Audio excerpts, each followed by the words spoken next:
యూనివర్సిటీలో ముఖ్యమంత్రి మాట్లాడిన మాటలు బహుశా లెఫ్ట్ వాళ్ళు చాలామంది అప్రిషియేట్ చేసిన వాటిని చాలా గొప్పగా నాయకుల పేరు ప్రస్తావించడం, తర్వాత విద్యకు సంబంధించిన విషయాలను ప్రస్తావించడం, ఇవి నిజంగానే విన్న వాళ్ళకు చాలా గొప్పగా ఉందని అనిపించింది. ఉస్మానియా యూనివర్సిటీకి రేవంత్ రెడ్డి గారు వెళ్ళారనేది నిజం కాదు. ఎందుకు కాదంటే ఆయన కమాండ్ కంట్రోల్ రూమ్లో ఉన్నట్లే అక్కడ ఉస్మానియా యూనివర్సిటీలో కూడా ఆయన చుట్టూ పోలీసు ఇది కంచెలు. కమాండ్ కంట్రోల్ రూమ్లో చాలా ముఖ్యమంత్రి ఆ మీటింగ్లో కూర్చున్న వాళ్ళు సాధారణ ఓటర్లు కాదు, ఉన్నత విద్యావంతులు, స్కాలర్లు, ప్రొఫెసర్లు. మరి వాళ్ళెవరికి లోపాలు కనబడలేదా? జనరల్గానే అక్కడ ఉన్న వాళ్ళలో ఉపాధ్యాయులు, అధ్యాపకులు ఎవరు ప్రొటెస్ట్ చేసేది ఉండదు.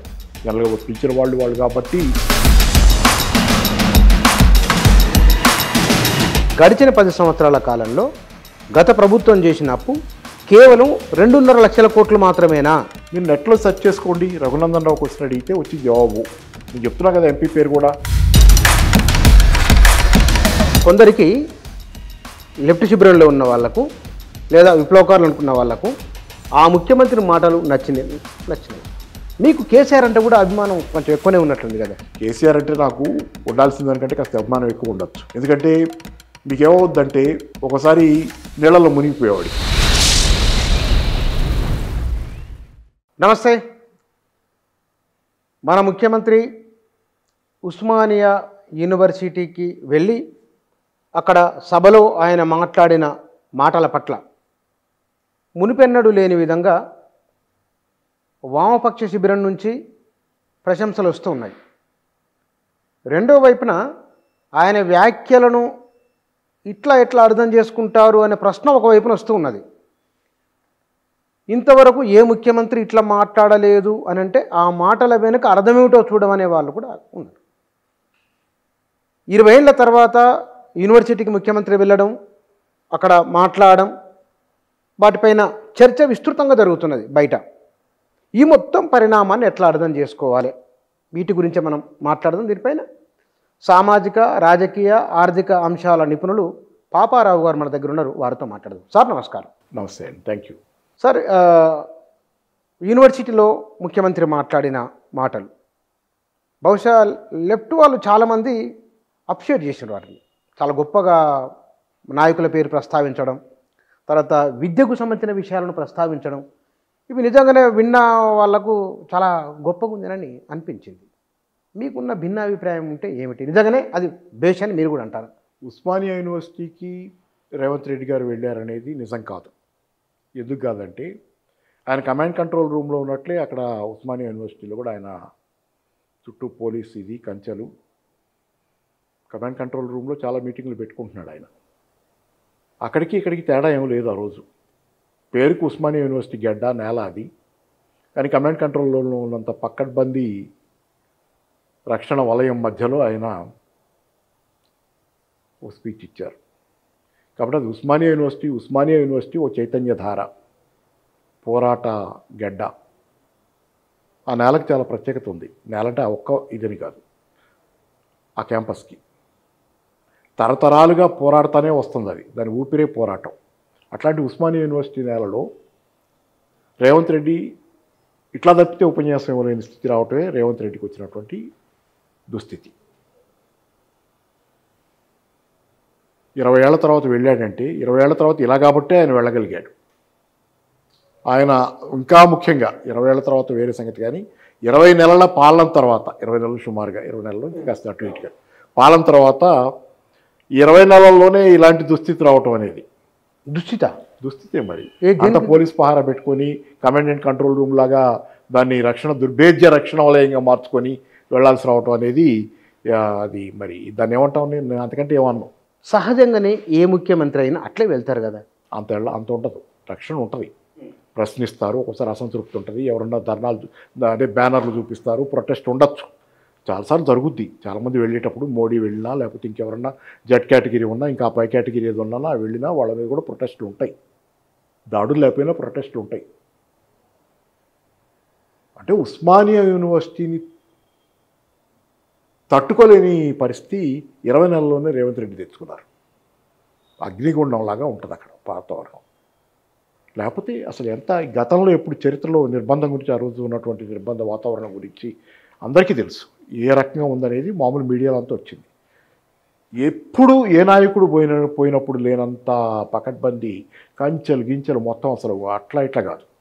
సో అందుకని ఏంటంటే ఆయన ఉస్మానియా యూనివర్సిటీకి వెళ్ళినా, కమాండ్ కంట్రోల్ రూమ్లో కూర్చొని మాట్లాడినా, లేకపోతే పోయి ఏదైనా టీవీ ఛానల్లో కూర్చొని మాట్లాడినా అది సేమే అక్కడ. కాబట్టి అది ఉస్మానియా యూనివర్సిటీలో జరిగింది కానీ నేను అనుకోవటల్లా.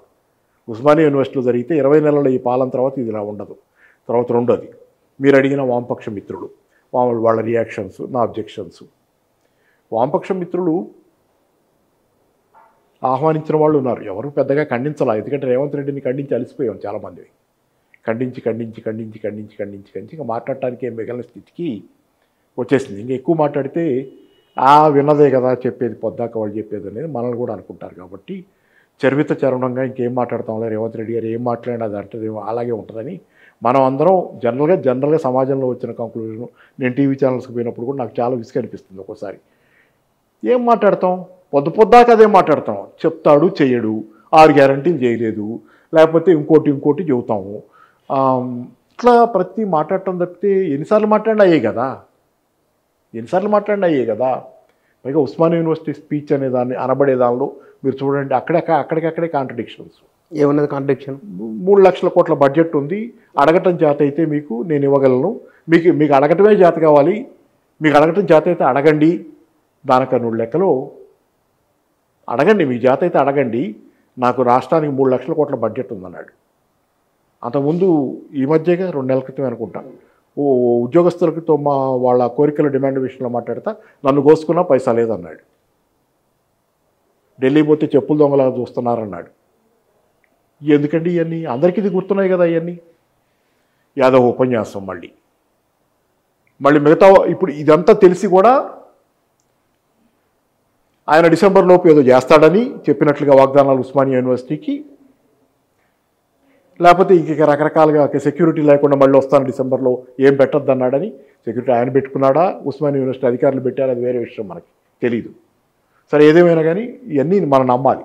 ఇంత బ్లటెంట్ కాంట్రడిక్షన్స్ మీకు కనపడుతుంటే ఆబ్వియస్గా దానిలో పక్కపక్కన పెట్టి చూస్తే ఇదేంటి ఇలా ఉంది, పూర్తి ఆపోజిట్స్గా అనుకునే మాటలు కనపడుతుంటే అప్పటికీ రేవంత్ రెడ్డిని నమ్ముతున్న వామపక్ష మిత్రులు ఎవరు? ఈ వామపక్ష మిత్రులు చిన్న ఉదాహరణ. ముఖ్యమంత్రి ఆ మీటింగ్లో కూర్చున్న వాళ్ళు సాధారణ ఓటర్లు కాదు, ఉన్నత విద్యావంతులు, స్కాలర్లు, ప్రొఫెసర్లు. మరి వాళ్ళెవరికి లోపాలు కనబడలేదా? వాళ్ళెందుకు చప్పట్లు కొట్టినట్లు, వాళ్ళెందుకు ప్రశంసించినట్లు? అక్కడి వరకే పరిమితం. లెఫ్ట్ దగ్గర శిబిరానికి మళ్ళీ వద్దాం. లోపాలు కనపడక కాదు, ప్రొటెస్ట్ చేస్తారనుకున్న వాళ్ళందరినీ ఆ రోజు రాకుండా చేశారనేది నాకు అర్థమైన విషయం. మామూలుగా ఒకటి జనరల్గానే అక్కడ ఉన్న వాళ్ళలో ఉపాధ్యాయులు, అధ్యాపకులు ఎవరు ప్రొటెస్ట్ చేసేది ఉండదు. జనరల్గా పిలిచిన వాళ్ళు కాబట్టి మనకి నచ్చిన తప్పైనా వినిపోతాం. ఇక విద్యార్థులకు సంబంధించినంత వరకు కొంతమంది లోపలే ఉన్న వాళ్ళు కూడా కొన్ని అక్కడక్కడ చిన్న చప్పట్లు కూడా, అంటే ఈ జార్జి రెడ్డి పేర్లు వచ్చినప్పుడు చప్పట్లు మోగినాయి. అంత తప్పితే అదేదో ఆర్గనైజ్డ్గా ఒకప్పుడు సోవియట్ యూనియన్లో ఉండేదని చెప్తారు కదా. నేను యాంటీ సోవియట్ కాదు, నేను I love Soviet union, communism. కానీ సోవియట్ యూనియన్లో ఉందని ఆరోపించబడేది ఏంటి? సోవియట్ యూనియన్లో మీరు పలానా చోట మాత్రమే చూడాలి, వాళ్ళు ఆర్గనైజ్డ్ టూర్ వేస్తారు. మన రష్యా పోతే కనుక, సోవియట్ యూనియన్ పోతే ఆ రోజున మీకు చూపించదలుచుకునే వాళ్ళు చూపిస్తారు తప్పితే మీరు చూడాలనుకున్న ఇలా చూపించరు అనేది ఉండేది.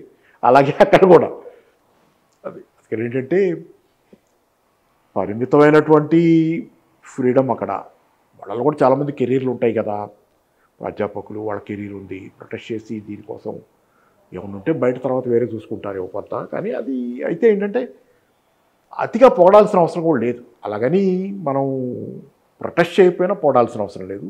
దానిలో కొంతమంది, నేను ఆ రోజే మన రఘు ఉన్నారు కదా, తొలివెలుగు యూట్యూబ్, ఆ రోజు తెల్లవారు అనుకోండి న్యూస్ చదువుతారు కదా, రోజు మార్నింగ్ న్యూస్ తీసుకొని అనాలిసిస్ లాగా, లేకపోతే అదే దానిలో కాసింకి కాల్ చేశారు. ఈ ఉస్మానియా యూనివర్సిటీ స్పీచ్ గురించి రఘు కాసిం దగ్గర నుంచి ఫోన్ కాల్లో మాట్లాడించారు.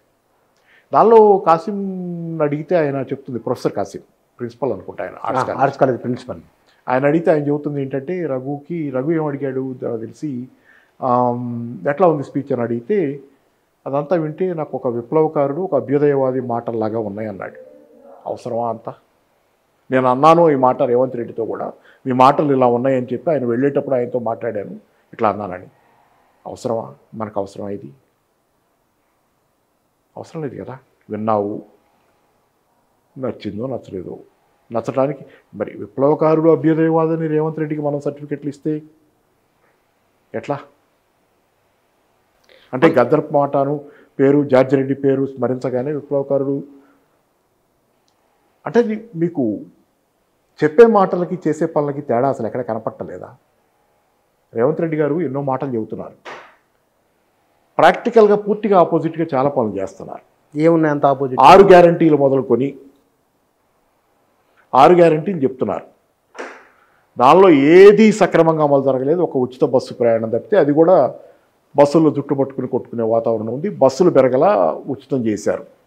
ఇది ఒకటి. ఇక ఏం జరిగింది చెప్పండి? ఎవరి దగ్గరికి వెళ్ళిపోండి, నా దగ్గర వద్దు. డైరెక్ట్గా గ్రామాలకు వెళ్తున్నారు చాలామంది, సిటీల్లో మైకులు పెడుతున్నారు జనానికి. ఎవరు చెప్పినా ఇదే చెబుతున్నారు. మనం పర్సనల్గా చాలా మందితో మాట్లాడుతున్నాం కాబట్టి ఏది అమలు జరగల. మాటలు చేతలు గ్యాప్. ఇలాంటి ఎన్ని గ్యాప్లు ఉన్నాయి మీకు? అప్పుల విషయం కేసీఆర్ని విమర్శించాడు, విపరీతంగా విమర్శించాడు. అప్పులు తెచ్చి తెలంగాణను ముంచేశాడు కేసీఆర్ అని చెప్పి అధికారంలోకి వచ్చాడు. అది చూపించి, అదొక కారణం, అదొకటి చూపించి వచ్చి ఇప్పుడు ఈయన చేసిన అప్పు ఎంత? ఆల్రెడీ 2 లక్షల కోట్ల దాకా చేశాడనే ఇది ఉంది, దాటింది కూడా. అని ఈ మధ్య పార్లమెంట్లో రఘునందన్ రావు గారు ఉన్నారు కదా, ఎంపీ మెదక్, ఆయన ఒక క్వశ్చన్ అడిగాడు, తెలంగాణ కేసీఆర్ హయాంలో తెలంగాణలో అప్పులు ఎంత అయినాయి అని. దానికి వచ్చిన జవాబు తెలుసా మీకు? మొత్తంగా 3.5 లక్షల కోట్ల రూపాయలు ఆ 10 ఏళ్ల కాలంలో అప్పు చివరికి ఆయన దిగిపోయినట్టుగా అంత అప్పు ఉంది. దానిలో కూడా ఒక 60-70 వేల కోట్ల రూపాయలు ఉమ్మడి రాష్ట్రం తాలూకు వాటాగా తెలంగాణకు వచ్చింది. అంటే కేసీఆర్ చేసిన అప్పు ఎంత? 2.8 లక్షల కోట్ల రూపాయలు. అంతే. మీరు చదవండి పేపర్లు తీసుకొని. పార్లమెంట్లో రఘునందన్ రావు గారు అడిగిన ప్రశ్నకు, కేసీఆర్ ఎంత అప్పు చేశాడు అని అడిగిన ప్రశ్నకు వచ్చిన జవాబు అది. 7 లక్షల కోట్లు, 8 లక్షల. మరి అదే కాదు, నిన్న నమస్తే తెలంగాణలో వచ్చింది. ఓ డిబేట్లో కూడా నేను పార్టిసిపేట్ చేశాను. దానిలో వచ్చిన దాన్ని కాగ్ది, నమస్తే తెలంగాణలో వచ్చింది కాగ్ చెప్పింది ఏంటి? నెలకి 4 నెలల కాలంలో, ఏప్రిల్ జూలై కాలంలో, మొన్న ఈ సంవత్సరం 2025 ఏప్రిల్ నుంచి జూలై, ఏప్రిల్ అంటే ఆర్థిక సంవత్సరం మొదలైంది. ఏప్రిల్, మే, జూన్, జూలై, సుమారు 4 నెలల కాలం. ఈ 4 నెలల కాలంలో సగటున తెలంగాణ గవర్నమెంట్ వడ్డీలకు కడుతున్న మొత్తం 2,333 కోట్ల రూపాయలు. ఎవరు చేసిన అప్పుకు ఈ గవర్నమెంట్ వడ్డీ కడుతున్నది? మరి అది కూడా వీళ్ళు చేసిన దానికి, వాళ్ళు చేసిన దానికి. ఇప్పుడు కట్టాల్సింది మెచ్యూర్ అయితే కనుక ఇది కూడా కడుతుంటారు, అది వేరే విషయం. వాని కేసీఆర్దే కడుతున్నారు అనుకున్నా. 2,333 కోట్ల రూపాయలు యావరేజ్న గత 4 నెలలుగా ఏప్రిల్ టు జూలై కాలంలో తెలంగాణ గవర్నమెంట్ వడ్డీలు కట్టింది. కానీ వాళ్ళు చెబుతుంది ఎంత? 6,500 నుంచి 7,000 కోట్ల రూపాయల దాకా మేము కడుతున్నామని చెబుతున్నారు. ఎంత అబద్ధమా? 3 రెట్లు ఎక్కువ చెబుతున్నారు మీరు సుమారుగా, మేము వడ్డీలు కడుతున్నామని. దట్ ఇస్ ఎ లై, ఏ బ్లటెంట్ లై. మరి అప్పులు తెచ్చాడు కేసీఆర్ అని చెప్పి, తెచ్చిన అప్పులు సద్వినియోగం అయినాయా లేదా, దానిలో ఏమైనా దుర్వినియోగం అయినాయా అంటే మళ్ళీ చర్చిద్దాం. నేను ఆ విషయం జోలికి పోను, అనవసరం. దుర్వినియోగం అయ్యే అవకాశాలు చాలా సందర్భాల్లో చాలామంది దగ్గర జరుగుతున్నాయి. ఆరోపణలు చేయదలుచు. కానీ నువ్వెంత అబద్ధం ఆడావు? ఆ దుర్వినియోగం అవ్వటం కంటే నువ్వు పెద్ద అబద్ధం ఆడావు.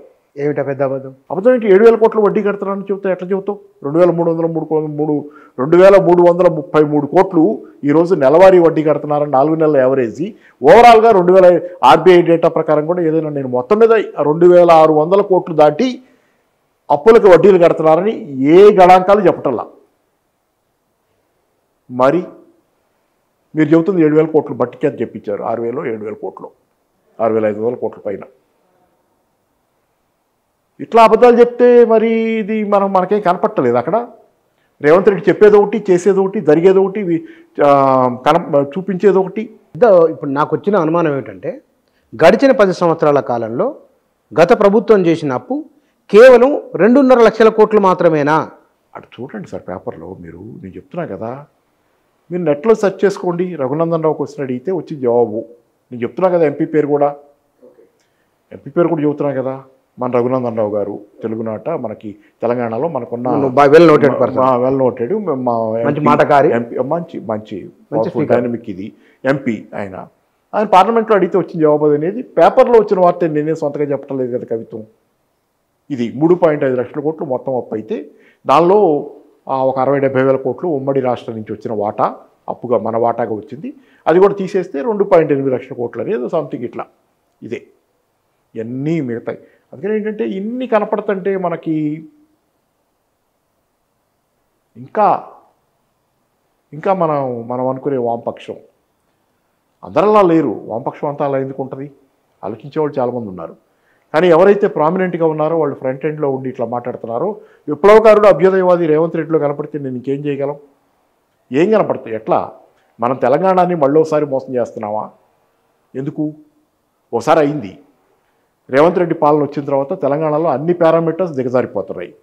ద్రవ్యోల్బణం మైనస్లోకి వెళ్ళింది, డిఫ్లేషన్ వచ్చింది. అది గొప్పగా చెబుతాడు ఆయన ఉస్మానియా యూనివర్సిటీలో రేవంత్ రెడ్డి గారు.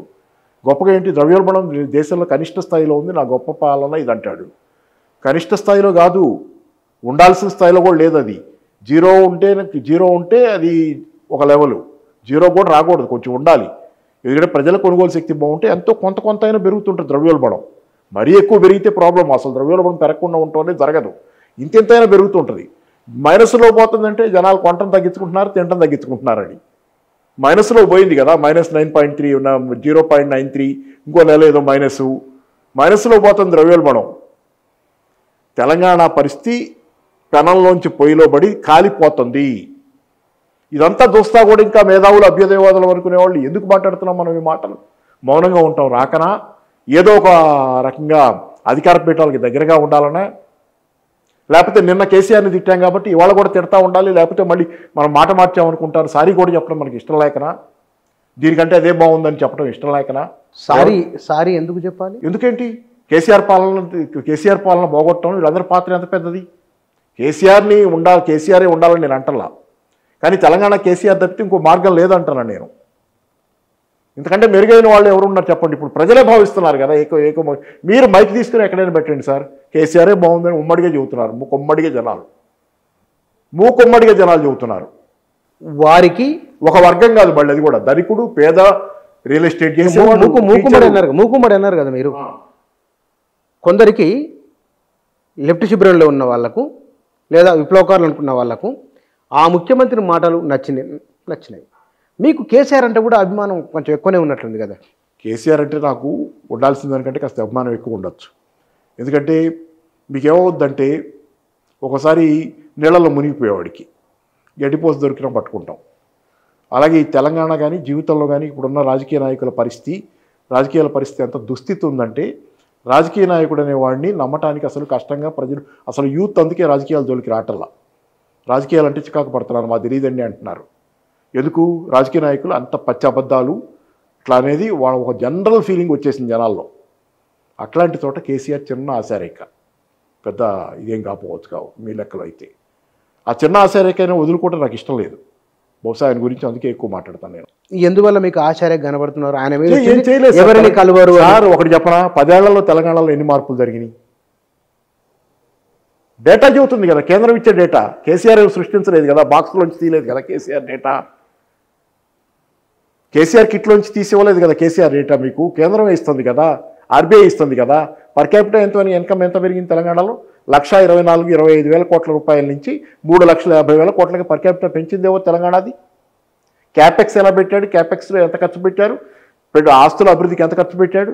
Machine Bhagiratha, mission Kakatiya, mission భగీరథని కేంద్రం తీసుకెళ్ళి అక్కడ అమలు చేస్తుందిగా హర్ఘర్ జల్ పేరుతో. రైతు బంధుని తీసుకెళ్ళి PM కిసాన్ వాళ్లే పెట్టుకున్నారుగా. ఎవరి అండి ఇవన్నీ? రైతు బంధు దేశంలో ఉందా అంతకుముందు? కేసీఆర్ లేకముందు PM కిసాన్ చేసి పెట్టుకుని ఒక ఎలక్షన్ కూడా ఉపయోగించుకుని గెలిచారు కదా.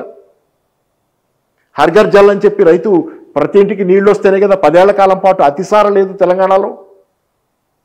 ఏ నీళ్లు పడితే అదాగి అతిసార సీజన్ వస్తే, వర్షాకాలం సీజన్ వస్తే అతిసార పేపర్లో ఇంతమంది హాస్పిటల్లో చేరారు, ఇదే వార్తలు కదా.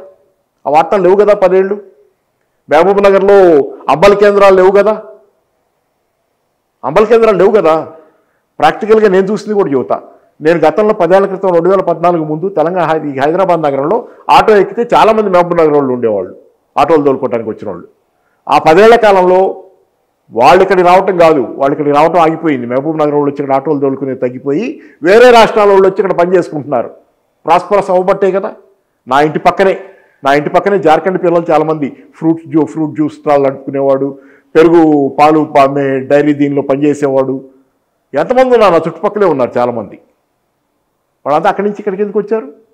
మెట్రోకి వచ్చారంటే అది వేరే విషయం. మెట్రో రైలు ప్రాజెక్టు జరిగినప్పుడు నిర్మాణానికి వచ్చారంటే వాళ్ళు తెచ్చుకున్నారు అనుకోవచ్చు. వీళ్ళంతా వాలంటరీగా వచ్చిన వాళ్ళు కదా. వాలంటరీ అంటే వీళ్ళు ఎవరికి వాళ్ళు ఎత్తుకుంటూ వచ్చిన వాళ్ళు. ఎక్కడ పచ్చకుంటే అక్కడికి వెళ్తారు కదా. 10 ఏళ్ళు పచ్చకుండా బట్టేగా మహబూబ్ నగర్ నుంచి వలస ఆగి బయట రాష్ట్రాల నుంచి ఇక్కడికి వలస వచ్చే పరిస్థితి. తెలంగాణ నుంచి వలసలు పోవటం ఆగిపోయింది, బయట నుంచి ఇక్కడికి వలసలు వచ్చేది. ఇవన్నీ మనకు కనపట్టలేదా? కేసీఆర్ని నేను ఎందుకు గొప్పవాడని అనకూడదు చెప్పండి ఒకటి. వీళ్ళందరి మధ్యలో కేసీఆర్ గొప్పవాడు కాక ఏమవుతాడు? 2-3 సార్లు మనం ఇంటర్వ్యూలో వచ్చినప్పుడు కేసీఆర్ అభివృద్ధి నమూనాను మెచ్చుకుంటూ చంద్రబాబు నాయుడు అభివృద్ధి నమూనాను మీరు ఎందుకో దాన్ని అంతగా అభివృద్ధి నమూనా ఏముంది? చంద్రబాబుకి ధనవంతుల అనుకూలత అనేది చంద్రబాబుకి ఏకీకృతమైనటువంటి ఒకే ఒక ధోరణి. చంద్రబాబు ధోరణిలో మీకు ఎప్పుడు కనపడేది ఒకటి. ఇప్పుడు వచ్చాడు సూపర్ 6 వచ్చాడు. సూపర్ 6 అని వచ్చాడు కదా. ఏమమలు చేస్తున్నాడు? ఆంధ్ర రాష్ట్రం మొత్తం నేను అక్కడికి పోయేది తక్కువ, కానీ నాకు చాలామంది కాంటాక్ట్స్ ఉంటాయి కదా. వైసీపీ వాళ్ళతో కాదు మన కాంటాక్ట్స్, ఎవరితో? మామూలు జనంతో. మొదట 6 నెలల పాటు కొంత బాగానే ఉందన్నట్టు అన్నారు చంద్రబాబు పాలన మొదట కొద్ది నెలలు. ఎందుకంటే రోడ్లు ప్యాచ్ వర్క్ అది చేస్తుంటే కొంత సంతోషపడ్డారు. ఎందుకంటే జగన్ పాలనలో చెత్తగా ఈ రోడ్లు అనేది నిజం. ప్యాచ్ వర్క్ చేస్తుంటే బాగుంది. తర్వాత ఇప్పుడేం మాట్లాడుతున్నారు? చెప్పింది ఏది చేయట్లేదు కదా సార్ అంటున్నారు. విపరీతమైన వ్యతిరేకత వస్తుంది. ఆ వ్యతిరేకతను తట్టుకోలేక అణిచివేతకి దిగుతున్నాడు. ఇది కదా మరి. ఇప్పుడు నేనేమంటే మా ఆయనే చెప్పాడుగా స్వయంగా, నా దగ్గర డబ్బులు లేవు, డబ్బులు వస్తే చేస్తానంటున్నాడు. ఆ సూపర్ 6 అంటే చేయట్లేదని ఆయనే చెబుతున్నాడుగా. Then what? ఒక పెన్షన్లు 4,000 అది చేశాడు ఫస్ట్, ఇంకంతే. డిఎస్సి ఇచ్చాడు, 16,000 పోస్టులు ఫస్ట్లో రెండే ఫస్ట్ 2 డేస్లో 3 డేస్లో అనౌన్స్ చేసిన డిఎస్సి పోస్టులు, పెన్షన్లు, నథింగ్, క్లోజ్. ఆంధ్రప్రదేశ్, తెలంగాణ ఈ 2 రాష్ట్రాలలో ప్రజా సంక్షేమం పైన పెట్టిన ఖర్చు అదొక ఇన్వెస్ట్మెంట్ అన్నారు. అప్పులైనవి. మరి గత ప్రభుత్వాలు చేసిన అప్పుల కారణంగానే అటు ఏపీలో ఇటు తెలంగాణలో చేయలేకపోతున్నాము అని వీళ్ళు పదే అంటున్నారు. అంటే ఇక్కడ అప్పుల కారణంగా చేయలేకపోవడమా, లేకపోతే విజన్, విల్ ఇవి లేకపోవడం, ఎట్లా ఇది అర్థం చేసుకోవాలి? కొంత ఆదాయాన్ని పన్నుల రూపంలో ఇతరత్ర ప్రభుత్వానికి ఆదాయం వస్తుంది. ఆదాయాన్ని ఎలా ఖర్చు పెట్టాలనే దగ్గరే ఓ ప్రభుత్వం తీరు అనేది వెల్లడవుద్ది. ప్రభుత్వానికి వచ్చే ఆదాయాన్ని అది ఎలా ఖర్చు పెట్టాలనే దగ్గరే ఆ ప్రభుత్వ స్వభావం అది. ఓ బడ్జెట్ వేస్తారనుకోండి, కేంద్ర ప్రభుత్వం రాష్ట్ర ప్రభుత్వం బడ్జెట్ వేస్తే మనం ఏం చూస్తాం? ఈ బడ్జెట్లో ఎవరికి ఏమి ఇస్తుందో చూస్తాం. మధ్యతరగతికి ఇచ్చిందా, సామాన్య జనానికి ఏమి ఇచ్చింది, లేకపోతే జాతీయ ఉపాధి హామీ పథకం పేదవాళ్ళకి ఇచ్చిందా, లేకపోతే కార్పొరేట్లకు రాయితీలు ఇచ్చిందా? ఈ 2 రకాలుగా చేయొచ్చు. మీరు కార్పొరేట్లకు రాయితీలు, ప్రొడక్షన్ లింక్డ్ ఇన్సెంటివ్ అని, లేకపోతే ఇంకోటి ఇది కార్పొరేట్ ట్యాక్స్ తగ్గించి ఇట్లాంటి రాయితీలు ఇచ్చే ఒక ప్రోగ్రామ్, ఉదాహరణ నేషనల్ బడ్జెట్ చెబుతా. లేకపోతే సామాన్య జనం కోసం చేయడం కోసం జాతీయ ఉపాధి హామీ పథకం కోసం భారీ కోట్ల మంది పేద రైతు కూలీల కోసం చేయడం కోసం, వాళ్ళకి పని లేని సీజన్లో పని కోసం జాతీయ ఉపాధి హామీ పథకం, లేకపోతే ఆహార భద్రత కోసం ఇంకోటి ఇట్లాంటి పేదల కోసం. ఈ బడ్జెట్కి 2 స్వభావాలు ఉంటాయి. బడ్జెట్ అనేది ఒకలాగా ఉండదు. నేను గతంలో కూడా నన్ను మన్మోహన్ సింగ్ ఉండగా కూడా అడుగుతుండేవాళ్ళు, మన్మోహన్ సింగ్ అనేది ఎందుకు వ్యతిరేకం మీరు? నేను చాలాసార్లు వ్యతిరేకించేవాళ్ళం. మన్మోహనామిక్స్ అని కూడా అంటాం దాన్ని. అంటే నేను ఒకటే అనేవాడిని, మీరు కూడా ఎకనామిస్టే కదా, మీరు అంటే మనం అంత ఆ స్థాయికి ఆపోవచ్చు ఎకనామిస్ట్, కానీ మీకు కూడా ఆర్థిక శాస్త్రంలో కాస్త పరిజ్ఞానం ఉంది కదా, మరి మన్మోహన్ సింగ్ని ఆయన కూడా ఆర్థికవేత్త, మీకు ఇది ఎందుకు ఆయన మీరు తిడతారంటే, ఆర్థికవేత్తలంతా ఒకటి కాదు. ఆర్థిక శాస్త్రం తెలిసిన వాళ్ళంతా ఒకలాగా ఉండరు. సమాజంలో 2 వర్గాలు పేద ధనిక ఎలా ఉన్నాయో, ఆర్థిక శాస్త్రం కూడా 2 వర్గాలకు 2 కోణాల నుంచి ఉంటుంది. పేదవాళ్ళకి మేలు చేయాలని బడ్జెట్ని ఖర్చు పెట్టే ప్రభుత్వం, ధనికులకు మేలు చేయాలని చెప్పి బడ్జెట్ని మళ్లించే ప్రభుత్వం, కాకుల్ని కొట్టి గద్దలకేసే ప్రభుత్వం, పేదల బాగోగులు చూసే ప్రభుత్వం. 2 రకాల ప్రభుత్వాలు ఉంటాయి. ఉచిత బియ్యం ఇవ్వద్దని వాదించే వాళ్ళ ప్రభుత్వం ఒకటి, ఉచితంగా బియ్యం ఇస్తే ప్రజలకు మంచిది, వాళ్ళు ఆరోగ్యంగా ఉంటే ఇంకా కష్టపడి పని చేసుకుంటారు, వాళ్ళు పైకి వస్తారు, ఇది ఒక ప్రభుత్వం. 2 వర్గాలు ఉన్నట్లే 2 రకాల బడ్జెట్లు ఉంటాయి, 2 రకాల పద్ధతులు ఉంటాయి. ఆ 2 రకాల పద్ధతుల్లో నేను చెప్పేదానిలో చంద్రబాబు, రేవంత్ రెడ్డి ప్రభుత్వాలు ధనవంతులకు అనుకూలంగా పనిచేస్తున్నాయి, కాంట్రాక్టులకు అనుకూలంగా పనిచేస్తున్నాయి. అందుకే వాళ్ళకి సామాన్య జనానికి ఇవ్వడానికి వాళ్ళ దగ్గర డబ్బులు లేవు. కేసీఆర్ దిగిపోయిన తెల్లారే తెలంగాణలో డబ్బులు లేకుండా బోలా. కేసీఆర్ దిగిపోయిన తెల్లవారే తెలంగాణ అప్పుల పాలవ్వటం అనేది అప్పుల పాలయ్యి మీ వాళ్ళు చెబుతున్న కథ ఉంది కదా, ఇంకేమి చేయడానికి తెల్లవారే జరగల. కానీ తెల్లవారే ఆయన చెప్పిన వాగ్దానాన్ని భంగం చేయటం మొదలుపెట్టాడు. అది కాదు, అదేంటంటే మన ప్రయారిటీస్ బట్టి మన కేటాయింపులు ఉంటాయి. కేసీఆర్ మీద చాలామందికి ఉండే దుగ్ధ, నాకుండే ప్రేమ కారణం ఏంటంటే కేసీఆర్ జనం కోసం డబ్బులు పంచాడు. పంచడం చిల్లరగా డబ్బు అవుతుంది కదా, జనం బాగోగులు చూడగలిగిన కార్యక్రమాలు. దానిలో కేజ్ అవినీతి అన్నీ నేను చర్చించను. ఆ విషయాల్లో ఆరోపణలు ఉంటే నిజాలు ఉండొచ్చు, అబద్ధాలు ఉండొచ్చు. కానీ ఈ సమాజం ఉన్న దృష్ట్యా కనుక గొంగట్లో తింటా వెంట్రుకలు ఎత్తిపెట్టే దాని గురించి అంటే కొన్ని సందర్భాలలో ఎదుటి వ్యక్తులపైన ప్రేమ అభిమానం ఎక్కువ ఉన్నప్పుడు వారితో ఇతరులను పోల్చాల్సి వచ్చినప్పుడు సహజంగా అతను అవతలి వారి ద్వేషించలేదు కదా. ఇప్పుడు కేసీఆర్ మీద కూడా నా మొదటి నుంచి ప్రేమతో మొదలైంది కాదు కదా ఇది. కేసీఆర్ చేసిన పని మొదట ఉద్యమం. కేసీఆర్ ఉద్యమం చేయటం దగ్గర నా సపోర్ట్. ఇప్పుడు నేను తెలంగాణ ఉద్యమానికి, నేను ఆంధ్ర నుంచి వచ్చిన తెలంగాణ ఉద్యమం అనేది ఒక జెన్యూన్ కాజ్. కేసీఆర్ పోరాటకారుడు నిస్సందేహంగా. ఆ రోజు డిప్యూటీ స్పీకర్ పదవి తీసుకుని కూర్చున్నా, కేంద్ర మంత్రి పదవిలో కూర్చున్నా ఆయన బాగానే గెలిచిపోయేది కదా. పదవి అయితే ఉందిగా, పదవి అసలు పోయి రోడ్డున బడి వచ్చిన ఉద్యమం కాదు కదా, పదవి వదిలిపెట్టి వచ్చిన వాడు కదా. అదే కాదు, ఇంకా చాలా ఉన్నాయి చెప్తా. ఉదాహరణ ఒక్కోటి మాట్లాడతా. కేటీఆర్ ఉన్నాడు. కేటీఆర్ని ఏమంటారు వీళ్ళు కొంతమంది, కేటీఆర్ ఏదో తండ్రి నీడలో ఎదిగిన ఇదిలాగా చెబుతారు.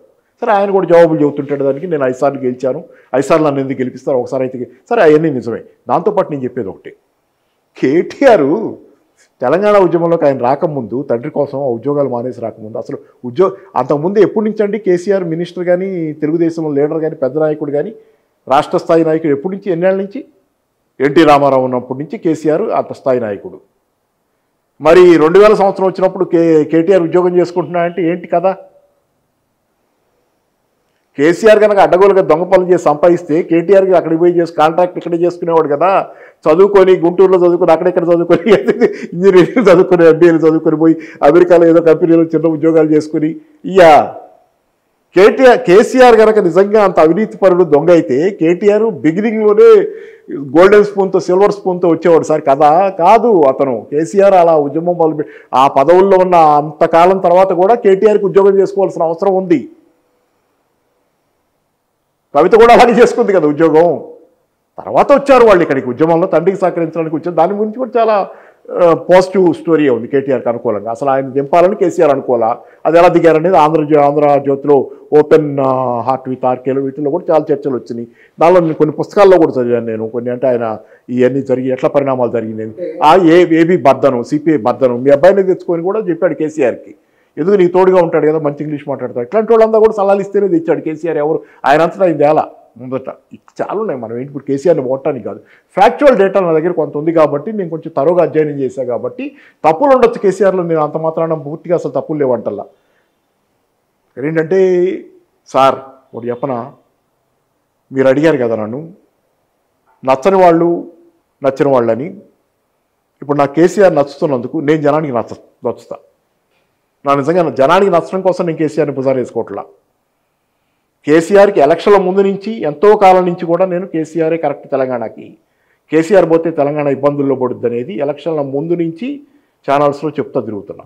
కాబట్టి కేసీఆర్ మీద దుమ్ము ఎత్తిపోస్తున్న కాలంలో కూడా ఈరోజు ఆ పరిస్థితి తెలంగాణలో జనాల్లో. ఈ నాయకులు పోయిస్తే పోయొచ్చు దుమ్ము, వాళ్ళకు కూడా భయం వేస్తుంది ఈరోజు జనాలు చూసిన తర్వాత. ఇష్టం వచ్చినట్టు మాట్లాడితే కేసీఆర్ గురించి కుదరదని. అందుకే ఒక్కొక్కళ్ళు సన్నగా వాయిస్లు మారుతున్నాయి చూసారా కేసీఆర్ గురించి.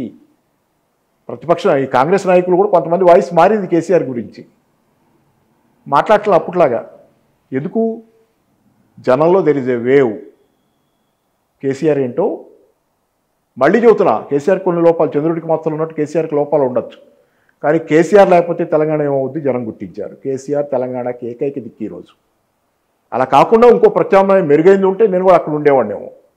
ఏమీ లేదు. కేసీఆర్ లేకపోతే వీళ్ళు తెలంగాణతో చెలగాటం ఆడతారు. ఎవరు? అందరూ దరిదాపుగా. కమ్యూనిస్టులుగా అధికారంలోకి రాను. నేను కమ్యూనిస్ట్గా బిగిన్ అయ్యాను, సిపిఐలో ఉన్నాను 50 ఏళ్ళు. ఈ సంవత్సరానికి 50 ఏళ్ళు నా సిపిఐ అటాచ్మెంట్. అంటే 100 ఏళ్ల కమ్యూనిస్ట్ పార్టీలో 50 ఏళ్ళు. అంటే నేను 74లో ఏఐఎస్ఎఫ్లో చేరాను. 74 తర్వాత 75లో నాకు పార్టీ మెంబర్షిప్ ఇచ్చారు. ఆ తర్వాత 2010లో 2009లో మానేసా, పార్టీ సభ్యత్వం లేదు. కానీ కమ్యూనిజంతో నా ప్రయాణం సిపిఐతో మొదలైంది కాబట్టి 50 ఏళ్ళ నుంచి అవుతున్నాయి ఈ రోజుకి. 75, 70, 20, 2050 ఏళ్ళు, సాలిడ్ 50 ఏళ్ళు నాకు కమ్యూనిస్ట్ పార్టీలతో, కమ్యూనిస్ట్ నాయకులతో, కమ్యూనిస్ట్ ఉద్యమంతో. ఈరోజు కూడా పార్టీలో లేకపోయినా సంబంధాలు రకరకాల రూపాలు మాట్లాడటం కానీ, వాళ్ళ మీటింగులో ఏదైనా పిలిస్తే వెళ్ళటం కానీ. ఏంటంటే వాళ్ళు రారుగా అధికారంలో కమ్యూనిస్టులు ఈరోజు తెలంగాణలో ఎవరు రారు, వచ్చే పరిస్థితి లేదు కదా, వాతావరణం లేదు. మరి ఇప్పుడు దెన్ వాట్? నేను కోరుకునే కమ్యూనిజం రానప్పుడు, సోషలిజం రానప్పుడు, ఒక అద్భుతమైన భవిష్యత్తు నేను వాగ్దానం చేస్తా, ఈరోజు జనాలు చచ్చిపోయే పరిస్థితి ఉన్నప్పుడు నేను ఎట్లా ఊరుకుంటాను? ఈరోజు జనాలు బతుకుంటేనే కదా వీళ్ళ చైతన్యం పెరిగో ఇంకోటి జరిగో రేపు పొద్దున్న సోషలిజానికి. అంటే మీకు తెలంగాణలో కేసీఆర్ మినహా మరొక రాజకీయ నాయకుడు ఆల్టర్నేటివ్ కనిపించట్లేదు. మీరు ఒక్కటి చెప్పండి నాకు, నేను తర్వాత మాట్లాడతా. మీరు ఒక పేరు చెప్పండి నాకు, ఆల్టర్నేటివ్ ఆ స్థాయిలో సీఎం కాగలిగిన వాళ్ళు, పార్టీ అధికారంలోకి తెచ్చుకోగలిగిన వాళ్ళు చెప్తే వాళ్ళ గురించి మాట్లాడుకొని ఆ తర్వాత మళ్ళీ కేసీఆర్ కాదా అవునా మాట్లాడదాం. మీరు ఒకటి చెప్పండి. రేవంత్ రెడ్డి అయితే ప్రూవెన్ కదా, కాంగ్రెస్ అయిపోయింది నా ఉద్దేశంలో. మీ ఉద్దేశంలో కాకపోతే చూసేవాళ్ళకి మీరు ఇప్పుడు మన ఇద్దరు ఎదురుగా కూర్చొని మాట్లాడుకుంటున్నాం కదా, జనాలకు అర్థమైపోద్ది బుచ్చన్న ఏదో మతలబ్ చేస్తున్నాడని. అందుకని మీరు కేసీఆర్ని ఇప్పుడు రేవంత్ రెడ్డి బాగుంది పాలన కానీ మీరంటే మీరు బుచ్చన్న మతలబ్ చేస్తున్నాడు అనుకుంటారు. మీకున్న ఇదంతా బాగుంది కాబట్టి మీరు మాట్లాడలేరు, నేను ఇట్లాగే మాట్లాడతాను. కాకుండా చెప్పండి ఇంకోళ్ళు ఎవరు బీజేపీ వాళ్ళ అనుకుందాం. దేశాన్ని వెళ్తున్నారు కదా, ఎక్కడో ఎందుకు దేశాన్ని వెళ్తున్నారు కదా. అసలు ఏం టెస్టెడ్ కాదు పార్టీ కాదు కదా, టెస్టెడ్ కాని పార్టీ కాదు కదా. దేశం 10 ఏళ్ల నుంచి వీళ్ళు కూడా వెళ్తున్నారు. 2014, 11 ఏళ్ల నుంచి వెళ్తున్నారు కదా. అన్నీ కనపడతానే ఉన్నాయి కదా. దేశంలో నిరుద్యోగం ఎంత పెద్ద సమస్య, ద్రవ్యోల్బణం ఎంత పెద్ద సమస్య, చెప్పిన మాటలు ఈ జరగంది, బ్లాక్ మనీ తేంది, ఇన్ని ఈవెన్ దో మోడీ గెలుస్తున్నాడు, బీజేపీ గెలుస్తున్నది కదా, వేస్తున్నారా? ఏదో రాహుల్ గాంధీ కూడా ఏదో మాట్లాడుతున్నాడుగా, వింటున్నారా మీరు? రాహుల్ గాంధీ ఏమంటున్నాడు? ఓట్ చోరీ అంటున్నాడు కదా. అది నిజమా కాదు నేను మాట్లాడు, ఇక్కడ ప్రూవ్ చేయాల్సింది. అది జనాల్లో వెళ్తుంది, అది జనాల్లో బాగానే వెళ్తుంది అది. సరే అది వదిలేయండి. అంటే మోడీ అదొదిలేయండి. ఈరోజు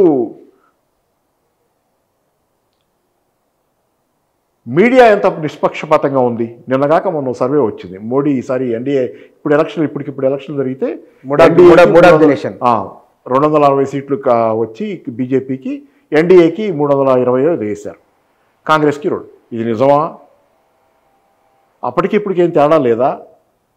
2024లో ఎలక్షన్ జరిగినప్పటికీ సంవత్సర కాలంలో ఏం తేడా లేదా? ఎన్ని జరిగినాయి మోడీకి వ్యతిరేక? మోడీ అసలు తగ్గిపోయాడు కదా చాలా. మోడీ అంత దూకుడేది? అంతర్జాతీయ వ్యవహారాల దగ్గర నుంచి, ఎగుమతుల దగ్గర నుంచి, దేశీయ వ్యవహారాల దగ్గర నుంచి రకరకాల విషయాల్లో మోడీ డిఫెన్సివ్లో ఉంటే, డిఫెన్సివ్లో ఉన్న మోడీకి అన్ని సీట్లు వస్తాయని చెప్తున్నటువంటి సర్వేలు నేను ఎట్లా నమ్మాలి? ఎవరన్నా నమ్ముతారా? మోడీ ఈ సంవత్సర కాలంలో పరిస్థితులు ఏమీ మారకుండా అట్లాగే ఎలక్షన్ రోజు ఎలా ఉందో అలాగే ఉంటే వేరు. పరిస్థితులు దిగజారటం, మోడీ మీద 1,00,000 ప్రశ్నలు వస్తున్నాయి ఈరోజు బీజేపీ మీద. సాధారణంగా కమ్యూనిస్టులు విమర్శ చేస్తారు.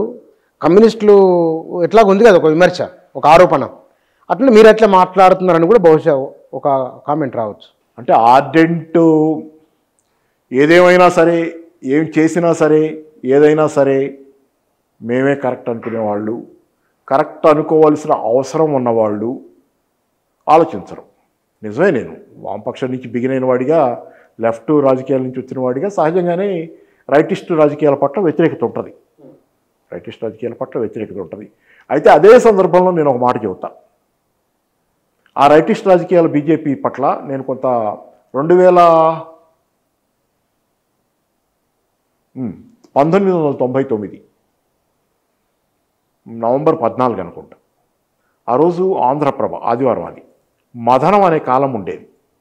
ఫస్ట్ నేను రాసిన ఆర్టికల్, నేను అప్పుడెప్పుడు జర్నలిస్ట్ చదివాను, కొంత ఏదో ఎప్పుడన్నా ఆ పత్రికలు ఈ పత్రిక రాసేవాడు, విశాలందరూ లాంటి వాటికి. కానీ అసలు జర్నలిస్ట్గా నేను ఉద్యోగం చేసుకుంటానే ఫస్ట్ రాసిన వ్యాసం సురేంద్ర రాజన్, నా మిత్రుడు, మీకు కూడా తెలుసు కదా, సురేంద్ర క్రిటిక్ లిటరీకి, ఆయన ఆంధ్రప్రభకి ఇంట్రడ్యూస్ చేశాడు. అప్పుడు ఈ వ్యాసం ఇచ్చాను. కల్లూరి భాస్కరం గారు, శ్రీరామ్మూర్తి గారు ఉండేవాళ్ళు, ఎడిటర్గా శ్రీరామ్మూర్తి గారు, కల్లూరి భాస్కరం గారు కూడా నాలో సీనియర్ పొజిషన్లో ఉండేవాళ్ళు. వాళ్ళిద్దరు కలిసి నచ్చి వ్యాసం మదనం అనే పేజీ, చాలా స్పెషల్ ఆర్టికల్స్ వేసేవాళ్ళు దానిలో ఆర్టికల్ వేశారు. ఏం ఆర్టికల్ తెలుసు? అది ఫస్ట్ రాసిన వ్యాసం, నేను ఫస్ట్ రాసిందే స్వదేశీయే శరణ్యం 99 అంటే ప్రపంచీకరణ స్టేజ్ 2కి వెళ్తున్న దశ. ఎవరిదా నినాదం? అది ఏ దశ అయినా కానివ్వండి, బీజేపీ నినాదం. స్వదేశీ అనేది బీజేపీ ఓన్ పేటెంట్. ఈ దేశంలో స్వదేశీ హిందుత్వ గురించిన అబ్జెక్షన్స్ కాసేపు పక్కన పెట్టేయండి.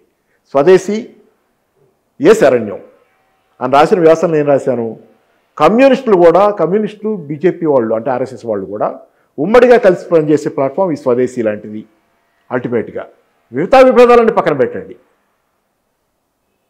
ఉమ్మడిగా కలిసి పనిచేయగలిగింది స్వదేశీ. దేశం కోసం కొంత minimum agenda, common minimum programme ఉంటుంది కదా, అలా బీజేపీను కమ్యూనిస్టులు ఇద్దరూ ఐడియాలజీ ఉన్నవాళ్ళు, ఒకళ్ళు లెఫ్ట్ ఒకళ్ళు రైటు. అయినా కానీ మీరు స్వదేశీ అంటున్నారు కాబట్టి, స్వదేశీ ఈ దేశానికి దారి కాబట్టి, ఆ దారిలో కమ్యూనిస్టులు కూడా కలిసి వాళ్ళు కలిసి అంటే నేను ఈ మాటని మన చనిపోయిన సుధాకర్ రెడ్డి గారి దగ్గర కూడా ప్రస్తావించాను. సురవణ సుధాకర్ రెడ్డి గారి దగ్గర నేను ఈ వ్యాసం రాశాను. ఈ వ్యాసం గురించి మాట్లాడినప్పుడు సురవణ సుధాకర్ రెడ్డి గారి దగ్గర కూడా నేను అడిగాను.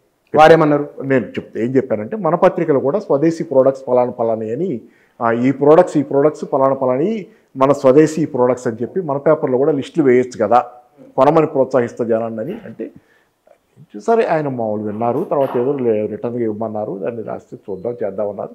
సరే, ఆ తర్వాత కాలంలో దాని మీద ఎక్స్టెన్షన్ కంటిన్యూటీ లేదు. ఇది అంటే నేను బీజేపీ తరఫున మాట్లాడాను. ఆ రోజు ప్రజల తరఫున మాట్లాడుతున్నా. దానిలో నాకు నేను చూసే కోణం వేరు కావచ్చు, బీజేపీ చూసినట్టే నేను చూడకపోవచ్చు. కానీ అంత మాత్రాన్ని గుడ్డిగా నేను బీజేపీని వ్యతిరేకిస్తే స్వదేశీని కూడా వ్యతిరేకించాలిగా. బిగినింగే ఫస్ట్ వ్యాసం అది రాయలేదు కదా. ఎన్ని రాశాను తెలుసా? ఆ తర్వాత స్వదేశీ మీద వ్యాసాలు ఎన్ని రాశాను తెలుసా? నేను ఆ చిన్న పుస్తకం ఉంది, స్వదేశీ ఇటు స్వదేశీ ఎజెండా ఇటు స్వదేశీ జెండా అటు బ్యాంక్ ఎజెండా.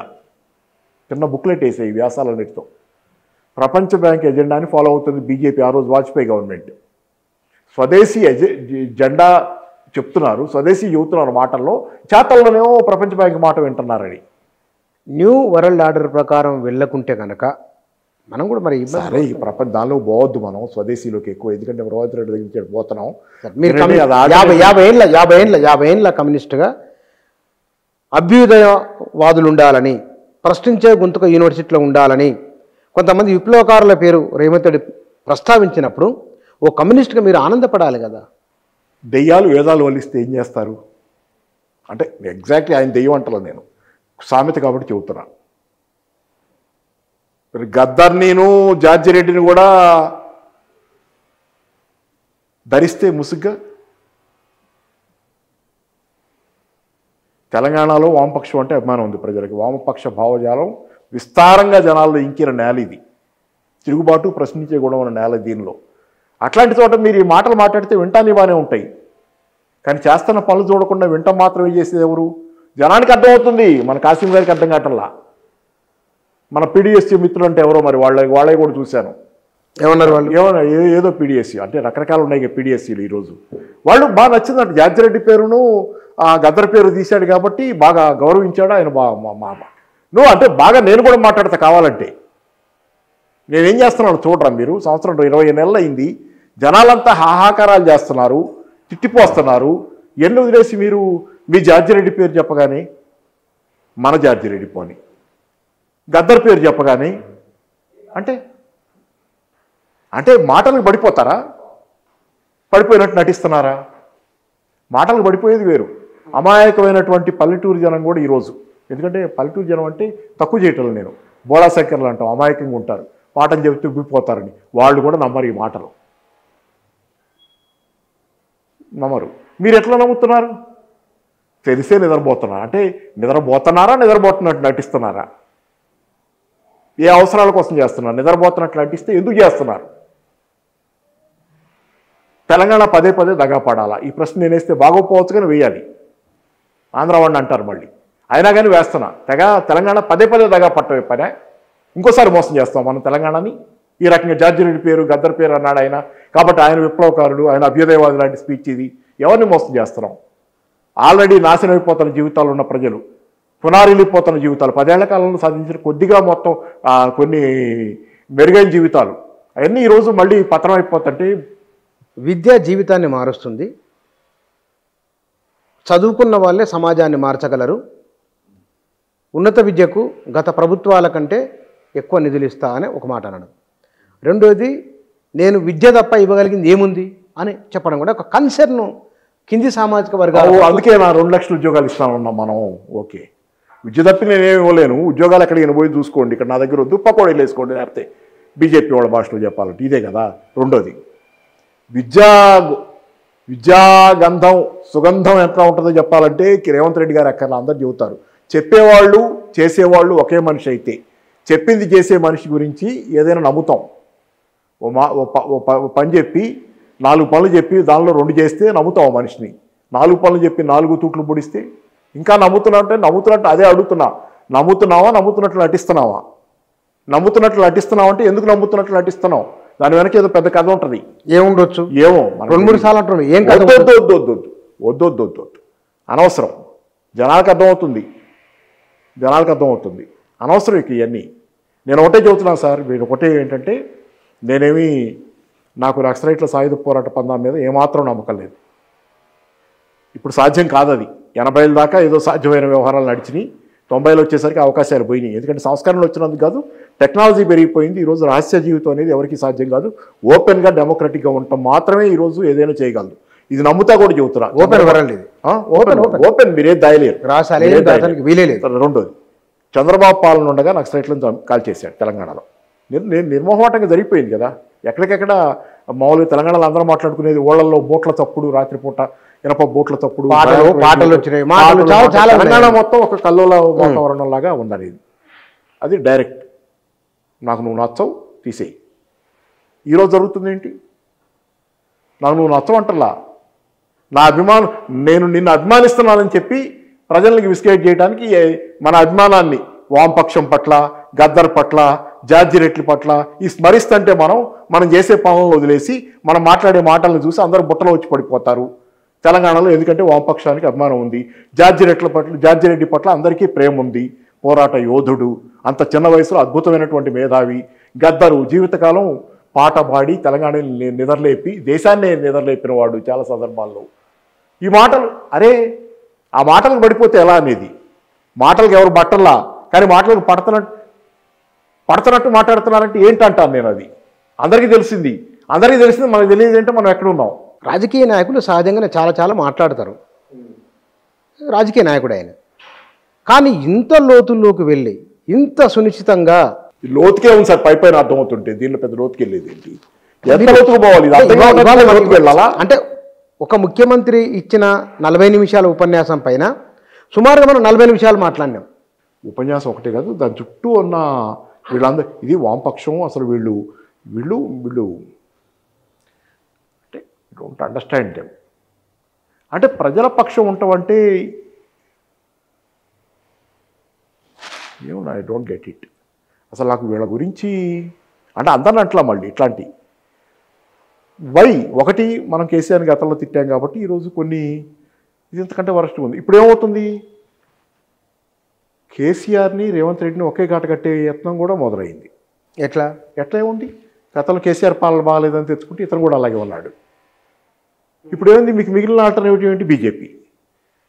ఇంతే కదా ఈ కథలో వామపక్షం బీజేపీని బిల్డప్ అవుతున్నదా? అవుద్దిగా మీకు అంతే కదా. మరి అది ఇది కాకపోతే మిగిలింది అదే కదా. తెలంగాణకి ఇంకేమో 3 కదా.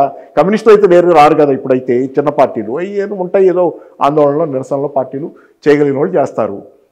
మరి ఇప్పుడు మిగిలింది ఏంటి? ఆయన అంతే ఈయన ఇంతే అన్నావు, మరి మిగిలింది ఏంటి? ఎక్కడ వామపక్షం ఎక్కడికి పోతుంది? ఎవరి సంకన ఎక్కుతుంది? ఎవరిని పైకి ఎక్కిస్తుంది? ఎవరిని జాకీలు పెట్టి పైకి లేపుతుంది? ఏం చేస్తున్నాం మనం?